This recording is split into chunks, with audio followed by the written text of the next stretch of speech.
میں چاہے 4 لوگوں میں بیٹھوں یا پھر 400 کی بھیڑ میں گم رہوں، میرے خیالات کی سوئیاں تمہاری سوچ کے ہندسوں پر ہی اٹکی رہتی ہیں۔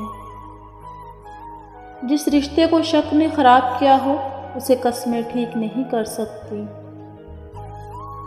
وہ پھر بھی نہ سمجھ سکا میرے لفظوں کی گہرائی کو، میں نے ہر وہ لفظ کہہ دیا جس کا مطلب محبت تھا۔ تمہاری موجودگی گرمیوں کی سخت دھوپ میں بجلی کے بغیر رہنے والے کسی غریب کے گھر کے وسط میں لگے گھنے درخت کے سائے جیسی ہے۔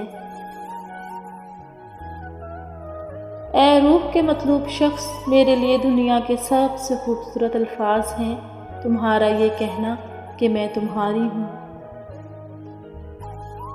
اگر تم مجھے تعمر میسر آ جاؤ نا تو میرا ہر لمحہ تمہارے صدقات اتارنے میں گزر جائے۔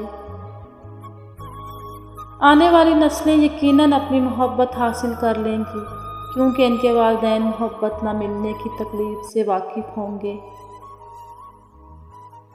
میں کیوں اسے کہوں کہ بات کر لے مجھ سے؟ کیا اسے نہیں پتا کہ میرا دل نہیں لگتا اس کے بغیر؟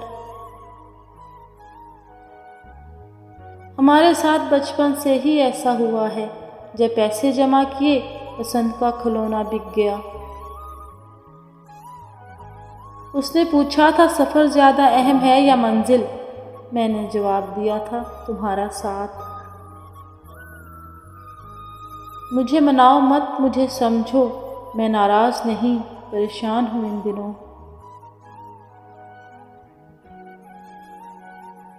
اور میرے کچھ قیمتی احساسوں میں ایک تصویر تمہاری بھی ہے۔